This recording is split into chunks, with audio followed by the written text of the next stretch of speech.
Hi everyone, Aaron here from Boostock.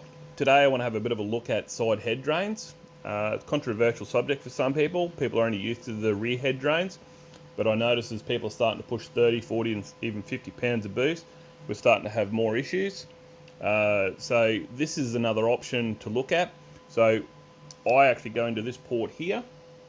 On this engine, it's an RB25 S1 head. It's threaded. On the 26s, they're threaded. I think there's a few later ones that are actually like the Neos, and they actually have a Welch plug. Still a doable thing. So on these, they're really easy. I just simply wind that out, wind in a nipple, and put a fitting, and send the hose down that cavity and down into the sump. Depending on your rail configuration, if you have a billet rail, it actually sits out further. It has a lot more room, but with a little bit of fiddling, you can make it work quite nicely. There is a front and the rear. I actually don't use the rear one, I only use the front one because it's straight down, straight shot into the top of the sump.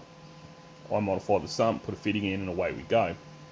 So this makes it really easy. I use this primarily after I've done the rear head drain and it's still not doing the job, or if I'm expecting the engine to do crazy boost.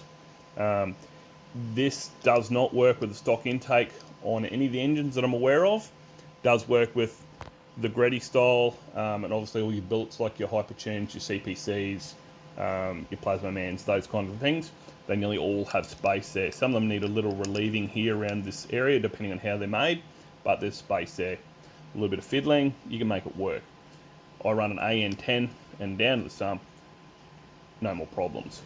It's a good, simple little thing to do. It tucks in there quite nicely. You can't, it doesn't stick out like a sore thumb.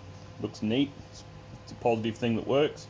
Think of it more of a gas transfer port, more so than an oil transfer port.